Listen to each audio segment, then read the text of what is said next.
আজকে আমি শুনেছি অনেক জায়গায় আধার কার্ড বাতিল করে দিচ্ছে যাতে মানুষ ভোট না দিতে পারে। আমার কাছে অনেকে এমএলএ এবং এমপি কমপ্লেন করেছে।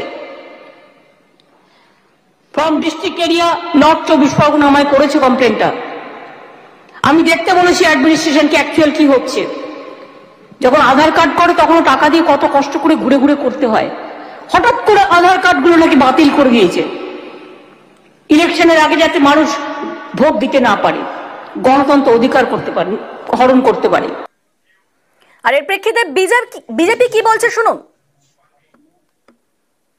অন্য দেশের মানুষ এদেশে এসছেন, ভিসার মেয়াদ শেষ হয়ে গেছে, আধার বাতিল তো হবেই।